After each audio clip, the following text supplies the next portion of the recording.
नमस्कार मित्रों, आज जो कहानी लेकर आए हैं उसका शीर्षक है धृतराष्ट्र के 8 घोर पाप जिसके कारण जलकर मृत्यु हुई।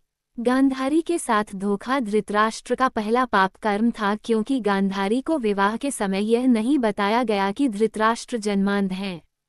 भीष्म पितामह ने धृतराष्ट्र का विवाह गांधारी के साथ कर दिया और धृतराष्ट्र के जन्मांध होने का पता चलते ही पत्नी धर्म का पालन करते हुए गांधारी ने भी अपनी आंखों पर पट्टी बांध ली। धृतराष्ट्र का दूसरा पाप गांधारी के परिवार को बंदी बनाकर मृत्यु समान कष्ट देना था। धृतराष्ट्र को जब ये पता चला कि गांधारी तो विधवा थी और उनके साथ तो ये छल हो गया, जबकि विद्वानों के अनुसार गांधारी के पहले विवाह से उन्हें गंभीर प्रकोप का सामना करने का योग था, जिसे दूर करने के लिए उनका विवाह एक बकरे से कराया गया।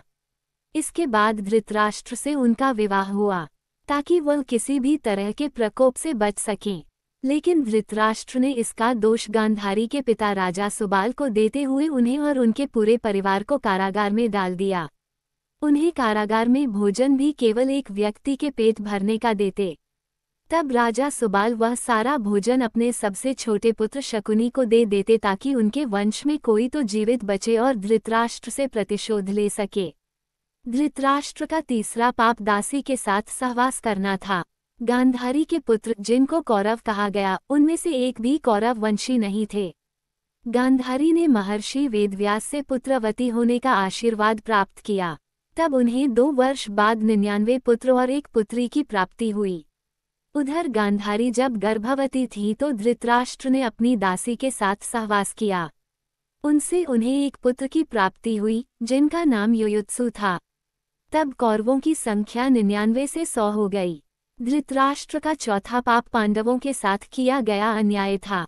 वह जानते थे कि पुत्र मोह में पड़कर वह पांडवों के साथ जो अधर्म कर रहे हैं वह उचित नहीं है, लेकिन उन्होंने फिर भी वही किया और सारे वंश का सर्वनाश कर दिया।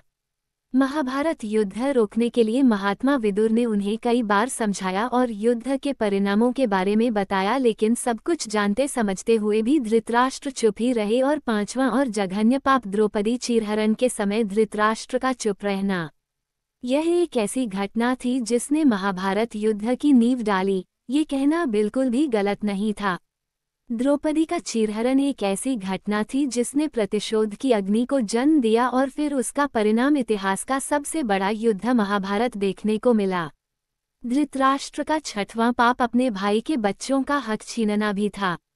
हालांकि यह उन्होंने स्वयं नहीं किया, लेकिन जब भगवान श्री कृष्ण ने पांडवों के लिए केवल 5 गांव मांगे तब दुर्योधन के इनकार करने पर धृतराष्ट्र का चुप रहना भी पुत्र मोह में पड़कर अधर्म का साथ देना ही था।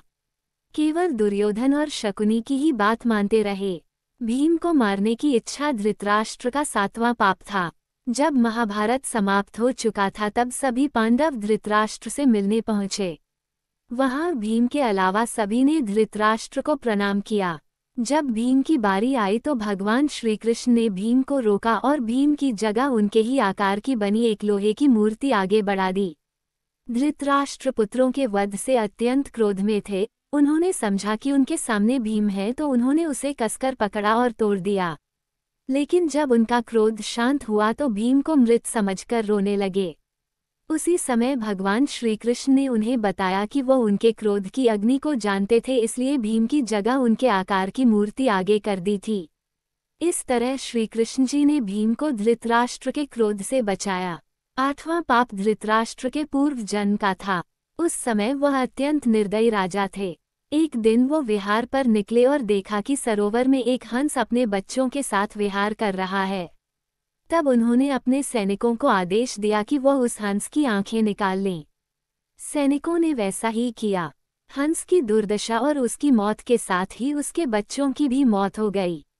हंस ने भी मरते समय धृतराष्ट्र को शाप दिया कि जिस तरह उसे अपनी आंखें और पुत्र वियोग का कष्ट मिला, ठीक वैसा ही हश्र धृतराष्ट्र का भी होगा।